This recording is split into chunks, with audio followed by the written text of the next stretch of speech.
Hey guys, welcome to Khanvolution. My name's Khan, and today I'm going to be watching RWBY Volume 1, Chapters 11 and 12, titled Jaundice. Now, a title like Jaundice makes me think these two chapters are going to be very Jaun-centric, but I really hope we get more exposure to Team Juniper as well as their interactions with Team RWBY, because I've just grown so fond of these characters. I want to watch them all day, every day, dude, you know what I'm saying? And the thumbnail actually shows the character that we got name dropped in the end of Chapter 8, Team Cardinal actually, led by your Cardin Winchester. So I'm very eager to see his character introduction in these two chapters, as well as, you know, Team Cardinal's interactions with Team Juniper and Team RWBY as well, right? And also I want to see if we can get into a few more classes at Beacon Academy, you know, and learn a little bit more about the world of Remnant in general. So really excited for that as well. And as always, if you guys are enjoying my videos, please remember to hit a like, please subscribe, and feel free to share this video with any other RWBY fans who you think might enjoy watching RWBY with us, or as in their case, revisiting RWBY with us. And please comment below. I'm so very eager and excited to read each and every one of your comments, and please share your excitement and enthusiasm of RWBY with me, alright? Now without further ado, let's go ahead and get into chapters 11 and 12, alright? This is the day I've been waiting for, alright? 3, 2, 1, let's go, son!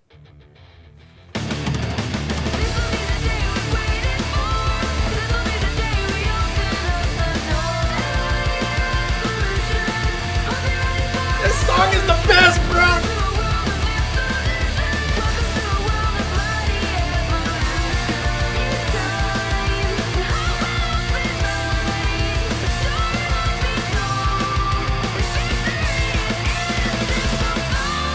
Against the moon, bro! Yes, let's get it!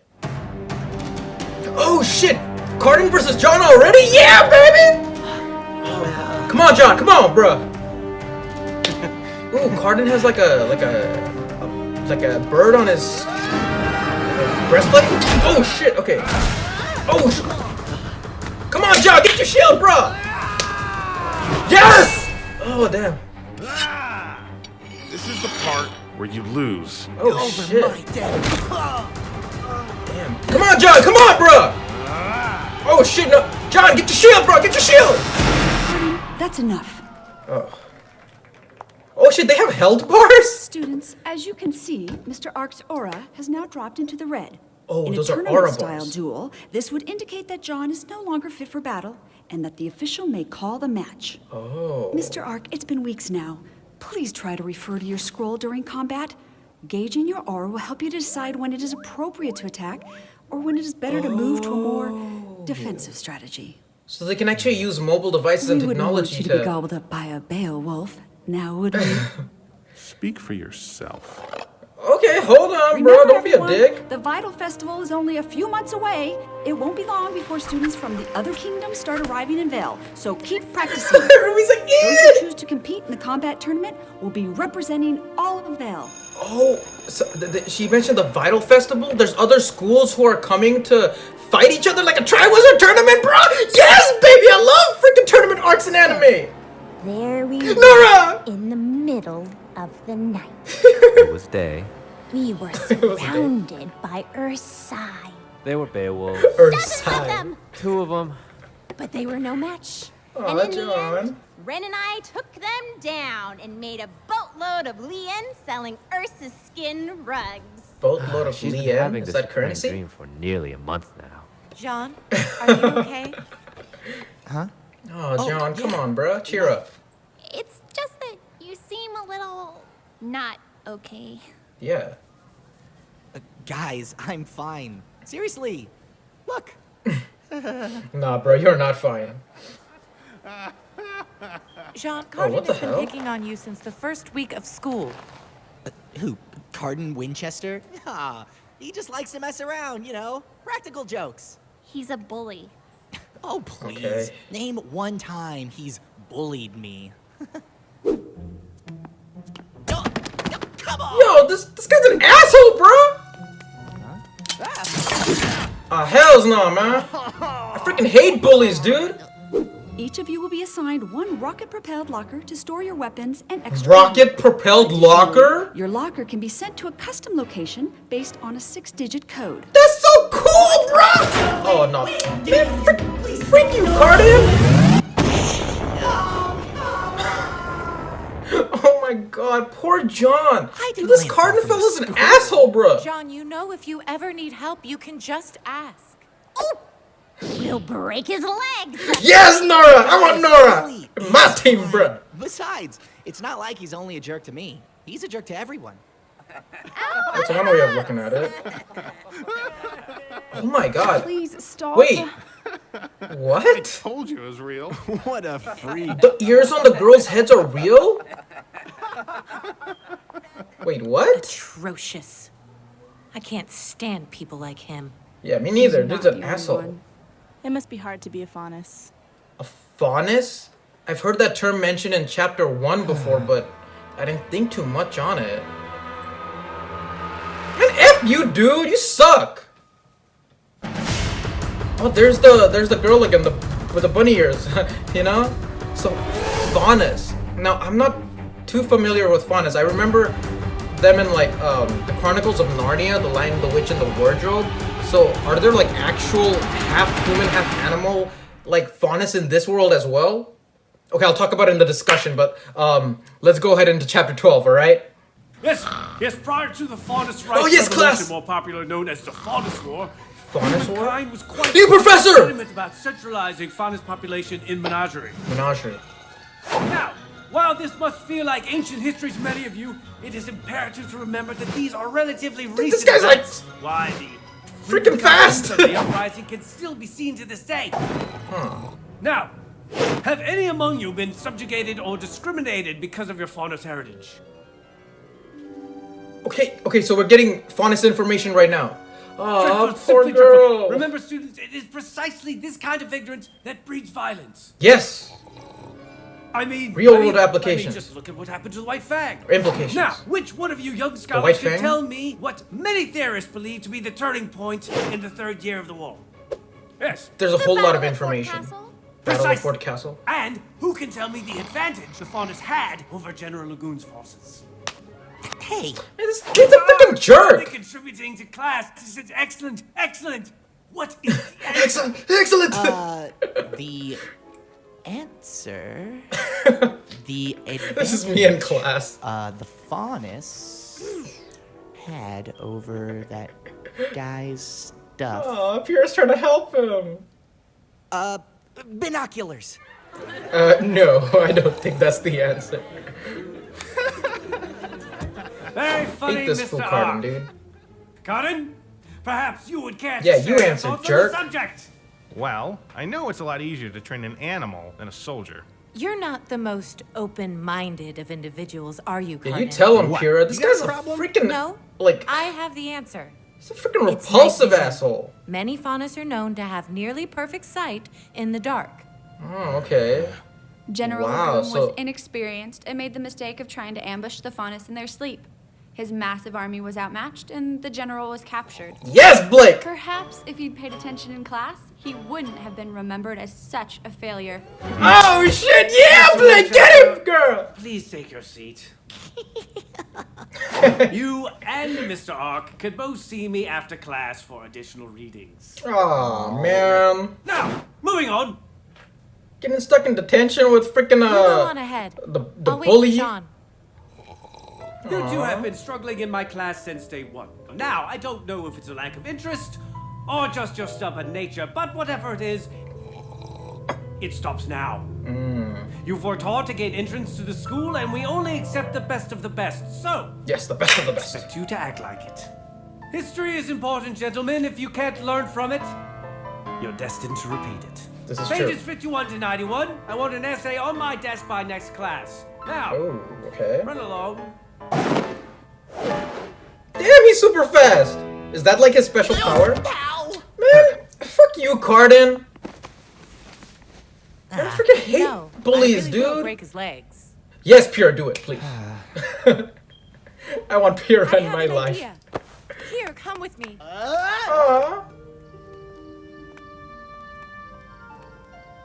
Dude, is this music like their theme song?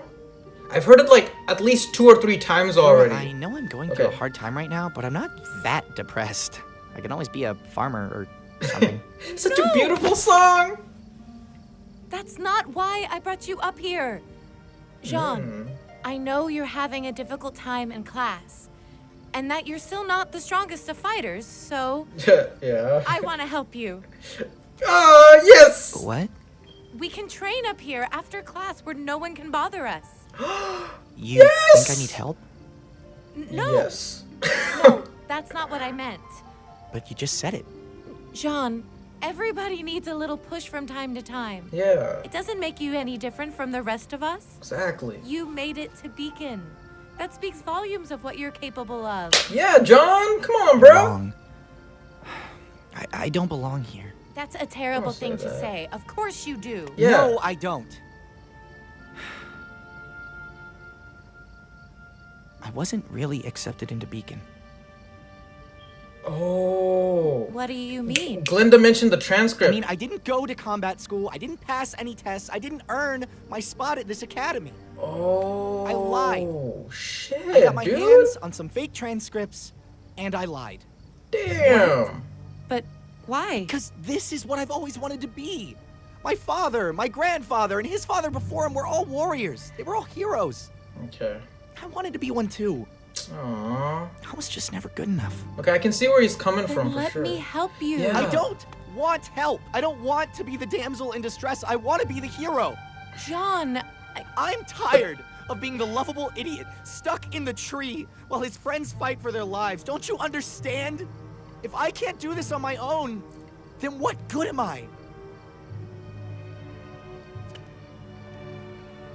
She's just trying to leave help, me alone. dude. Okay. No. if that's what you think is best. No, John, go after her, dude. She's just trying to help. And then this fool shows up. Cardin? I couldn't help John, but just overhear you this is two Sparta him talking. off the freaking roof. So, you snuck into Beacon, huh? I gotta say, Jean, I never expected you to be such a rebel. Oh, now he Cardin, knows please don't tell that. anyone. Could this get any worse? Come on. I'd never rat at a friend like that. A friend? Of course. We're friends now, Johnny boy. And the way I see it, hate as long this as you're there mofo. for me when I need you, we'll be friends for a long time. Oh my god. That Poor being said, John. we really don't have time to do those extra readings Dr. Oobleck gave us today. Dr. Oobleck? Think you could take care of that for me, buddy? Oh my That's what I god. thought. Don't worry, Jean. Your secret's safe with me. Ugh! Freaking hate this guy! Please! Oh god. I really hope this fool gets his comeuppance. Oh, it's the professor's silhouette. Silhouette against the moon! Oh my god, this episode left me like, God, I need to watch the next few chapters already. I really hope this guy gets his just desserts. I hope he, calm down. Let's go ahead and get into the discussion. But goddamn, Cardin sucks! That's your discussion right there. Silhouette against the moon, bro! Yes, let's get it! Alright guys, welcome back to the discussion for chapters 11 and 12, and I really had to take a moment to rewatch these chapters a couple of times because we got a whole lot of information in these two chapters, specifically about the Faunus history that Dr. Oobleck went over. But I also had to take a moment and really cool myself down because the last segment where Cardin was blackmailing John really got my blood boiling. I really despise this character Cardin, and just people like him in general who pick on other people or are bullies, but I'll go into that a little bit more later when I talk about John. So basically I'm going to focus on two main parts in this discussion. The first being the massive info drop we got regarding the Faunus and the Faunus history, and more towards that second chapter, as well as, the interaction that we got with John and Pyrrha at the end, with little tidbits of, Team Juniper and Ruby's interactions as well, alright? So in regards to the Faunus history, now the term the Faunus is actually a term we got introduced to back in chapter 1, as a matter of fact. I actually had to go revisit chapter 1 to go ahead and see it. When Ruby and Yang were in the airship trying to get to Beacon Academy, they saw like a news report where the news reporter was actually talking about the Faunus civil rights protest that was disrupted by a group known as the White Fang. And it amazes me that Rooster Teeth put those little tidbits of information all the way back then, and now we're getting to revisit that in later chapters. That's so cool. And of course, you commenters have mentioned in the comments so beautifully that, pay attention to the details early on, because they'll show up in later episodes for sure, you know what I'm saying? And so I'm very eager to see future examples of that. But in the second chapter, we also got introduced to this amazing new character and professor, Dr. Oobleck. I love his character and his character design and his, style and the way he teaches. I mean, he's a little bit crazy with his like crazy green hair and his half untucked shirt and his crazy super speed and fast dialogue, but I'm very eager to see more of him in future episodes. And of course, we get this amazing, information drop in this history about the world of Remnant from him, where he talks about, the Faunus rights revolution, which was this amazing war that happened between the Faunus and the humankind fighting for Faunus civil rights, of course. And although the Faunus won that war, they still have civil rights issues even till this day. So the impact of the war and the repercussions and the consequences of that war are still felt today, which is why, Dr. Oobleck is so eager in teaching the students about it even till this day, especially in Beacon Academy, right? And he also mentions that prior to the Faunus War, which he says that it was quite a while ago, but people may have forgotten about it, but it's still quite relevant till this day. And he mentions that, prior to the Faunus War, the humans were actually centralizing and segregating Faunus kind in an area called Menagerie, which is at the bottom right-hand corner of the world map, which kind of reminds me of Australia. And maybe you guys can tell me in the comments if Rooster Teeth actually used Australia as inspiration for Menagerie and the homeland of the Faunus and Faunus in general, because Australia is well known for its diverse animal population and animal biomes. So you guys can maybe mention that in the comments if Rooster Teeth utilized that as inspiration, And of course, Dr. Oobleck asks anybody in the audience if they've ever been subjugated to prejudice and discrimination because of their Faunus heritage. And as you see several people in the audience, slowly raise their hands, especially like the bunny girl hesitantly raise their hands. I mean, I can totally understand where they're coming from and their hesitancy to, show their Faunus heritage, because I, as a person myself, I've been exposed to quite a bit and experienced quite a bit of racial discrimination in my life. So I can sympathize and to a degree empathize with the characters in this series, specifically the Faunus, of course. And what this show does beautifully is it shows the duality of opinions towards the Faunus. You have wonderful people like Pyrrha and Blake who, are very accepting of the Faunus, and then you have these people like, Cardin, who still see them as like lesser beings and sort of like animals, because when Dr. Oobleck asks him to answer the question regarding the battle at Fort Castle, he says that they won because it was easier to train animals than to train actual human beings. So I mean, it's a disgusting sort of concept for him to think about, but it displays this duality of opinions that still exists today, and which is of course gives further evidence to why there's still civil rights protests going on, right? And he further explains that that this kind of ignorance is what it's breeding the violence, and that has such amazing real-world implications and real-world tie-ins. And it's amazing that Rooster Teeth introduces these concepts into a fantasy world, right? These concepts of racial discrimination, segregation, political disatmosphere, as well as special diversity. I mean, it just amazes my mind how much RWBY has these like real-world applications through its world building, right? And of course, Oobleck mentions that history in particular, if we don't learn about it, we're doomed to repeat the mistakes of our past. And of course, that history may sometimes be boring, but that is so true in terms of why learning about history is so important, right? So I'm very glad that RWBY goes into and dives into these deeper concepts and deeper theories and meanings.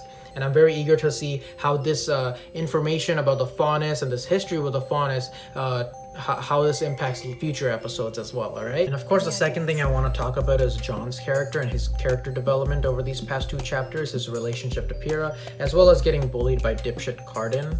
I mean, what we realize in these two chapters is that John is under an enormous amount of pressure and stress and feeling burdened because of his family heritage. I mean, he has a familial, historic, and symbolic shadow lingering over him. And not just a symbolic shadow, he also has like the physical manifestation of his family heritage, the sword and shield, constantly with them, serving as a constant reminder of how he's fallen short of the honor he wants to bring to his family.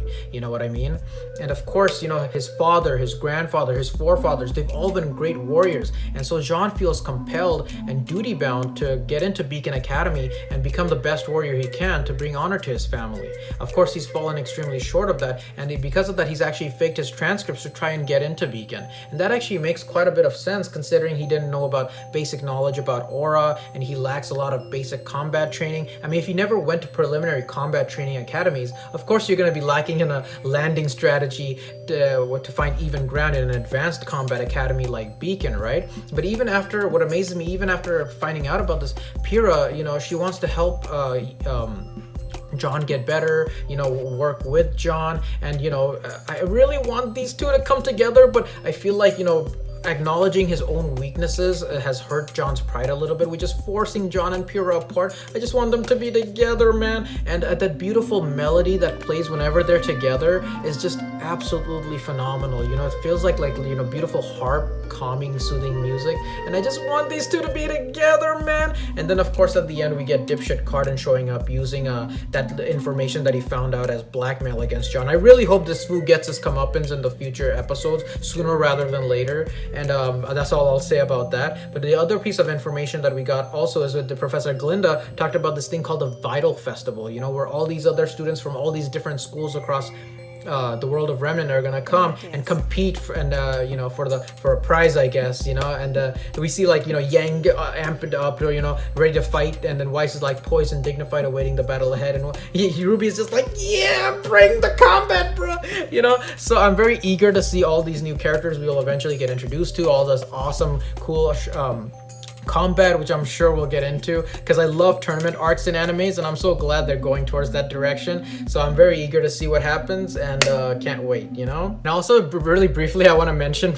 Nora in this episode. I mean, she's telling the story of how she and Ren fought off all those Ursas and how it was nighttime. She's not 100% telling the truth. She's just simply extending it a little bit, adding a little spice to it here and there, you know what I'm saying? And of course, Yang is just absorbing all that wonderful story. She's like, oh, I fought those Ursas too, you know. And so I just love the way Nora just tells stories. Like, Nora should just, you know, tell all the stories. That all being said, whew, okay, so what did you guys think about these two chapters? Leave your comments down below. I'm also eager to know what your favorite part was in these two chapters as well. Did you guys agree with some of the concepts I said, or did I make a few mistakes? Please let me know that as well, and I'll see you guys later when I react to chapters 13 and 14. All right, until then, bye. Man, shit, if this fool Cardin doesn't get his, like, just desserts, shit, I'll kick his ass. You don't mess with my boy John, yo.